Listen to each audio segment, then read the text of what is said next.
The Jewish resistance was not one big resistance, but consisted of different resistances of Jews all throughout World War II.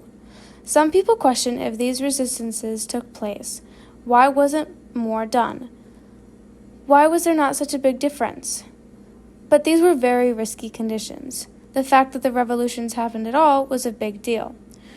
Due to persecution from the Nazis, Jews all over were motivated to resist against them. Despite being the main target of the Nazis, they resisted in Nazi Germany and occupied areas as well. Organized armed resistance was the most forceful form of the Jews' opposition to Nazi policies in German-occupied Europe. During World War II, Jewish resistance fighters launched attacks, created underground networks, led rescue missions, and documented all of their experiences throughout this time. Later, I will speak about some more specific stories about some of the resistance fighters who lived to tell their story. From 1941 to 1944, underground resistance movements developed in about 100 Jewish ghettos in Nazi-occupied Eastern Europe. Their main goals were to organize uprisings, break out of the ghettos, and join partisan units in the fight against the Germans. One of the most prevalent uprisings in a ghetto was the Warsaw Ghetto Uprising, which Brailyn will explain in more detail now. The Warsaw Ghetto Uprising was a violent revolt that occurred from April 19th to May 16th, 1943, during World War II. Residents of the Jewish ghetto in Nazi-occupied Warsaw, Poland, staged the armed revolt to prevent deportations to Nazi-run extermination camps. From July 22nd until September 12, 1942, German SS and police units, assisted by auxiliaries, carried out mass deportations from the Warsaw Ghetto to the Treblinka Killing Center. During what was described as the Great Action, the Germans deported about 265,000 Jews from Warsaw to Treblinka. They killed approximately 35,000 Jews inside the ghetto during this operation. By early 1943, the surviving Jews in the Warsaw Ghetto numbered approximately 70,000 to 80,000 individuals.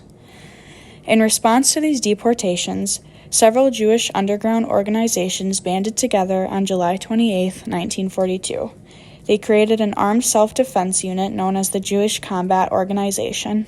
It is estimated that they had roughly 200 members at the time of its formation.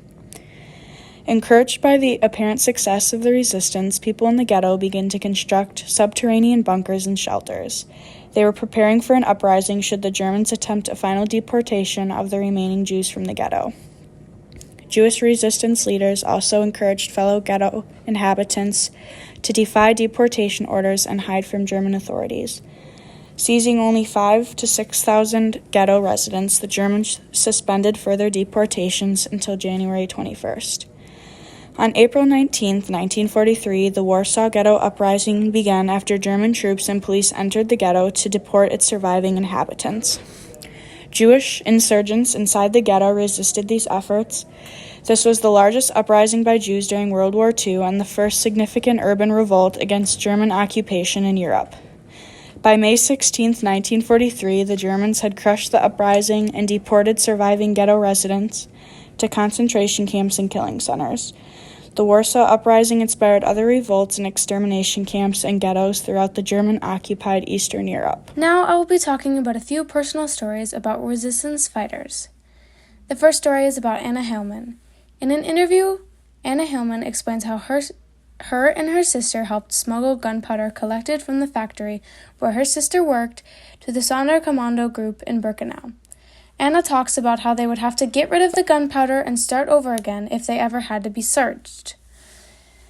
Once they would get the gunpowder to Birkenau, they would hide it for somebody else to take to the crematorium.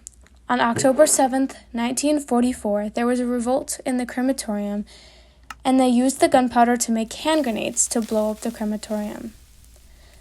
Though the crematorium was destroyed, eventually they traced the gunpowder back, and on January 5, 1945, Anna's sister, along with 3 other girls, were publicly executed by the Nazis.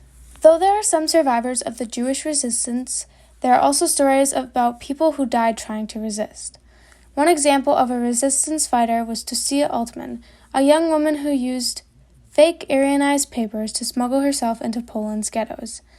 As a member of the social Zionist movement Hashomer Hatzer, Altman invaded ghettos, organized resistance groups, spread information, and moved weapons. At just 24 years old, she participated in the Warsaw Ghetto Uprising, but was captured and died of her injuries shortly thereafter. These people tried their hardest to help fight, despite knowing that they would most likely not make it. There was no way of knowing if they would make a difference or not, yet a lot of people continued to fight.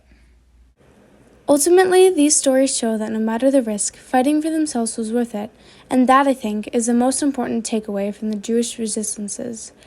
It is important to try, even when it feels like there's nothing you can do to fix things.